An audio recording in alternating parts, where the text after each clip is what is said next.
Early childhood education is compulsory in Vietnam. This policy was born in 1945. France first colonized Vietnam from the year 1884 to 1945. During this period, early childhood education was not a social task. There was no formal education or curriculum for preschool children. In 1945 to 1954, it was referred as infantile education level. They faced challenges in the curriculum, also about the teacher's competencies, and not only that, insufficient learning materials. The students struggled to learn because of these problems. Instead of solving these concerns, they prioritized two purposes of infantile education. Number one is to train children to become good citizens of the newly democratic country. Number two is to emancipate women from childcare duties in order to have spare time for studying and working.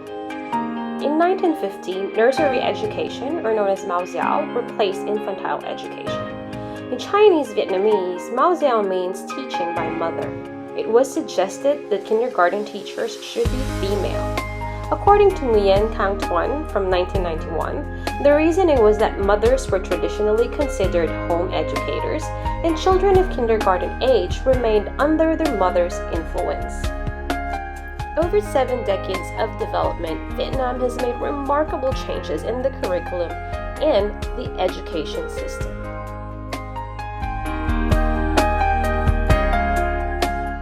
Let's talk about strengths. Some of the strengths are moving from a teacher-centered to a learner-directed system where growth mindset is also born. The teachers are getting more globally competent by trainings and professional developments inspired by abroad. Conducive classrooms for learning materials are sufficient. Some of the weaknesses is having a low budget to train and employ qualified teachers. And because of the shortage of teachers, the demand is high but the supply is low. As of early school year in 2020, there are about 385,000 teachers for millions of students in primary education in Vietnam. The ratio of students per teacher also varies. In 2018, there is about 20 to 30 per teacher. But in public school, it can be 50 to 70 students. Because of the shortage of getting highly qualified teachers, many local grade students are still not good enough at basic knowledge, practice skills, and self-study. There are also many localities, especially in mountainous and remote areas, where it lacks to zero qualified teachers. Nonetheless, despite all of these challenges, Vietnam still continues to develop and grow their educational system, especially for early childhood. Let's not forget the importance of early childhood education.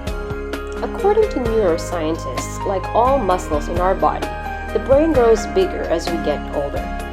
The brain develops in the first few years. Keeping the brain busy in a younger age gets the brain more developed as it gets older, creating a better student. 90% of a child's brain development happens before the age of 5. They develop their cognitive, language, social, and emotional skills. Preschool years is when they learn fast.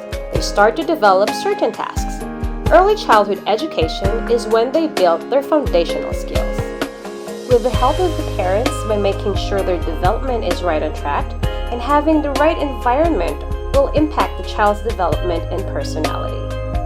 Having the early childhood education increases the likelihood of graduating from high school and higher lifetime earnings.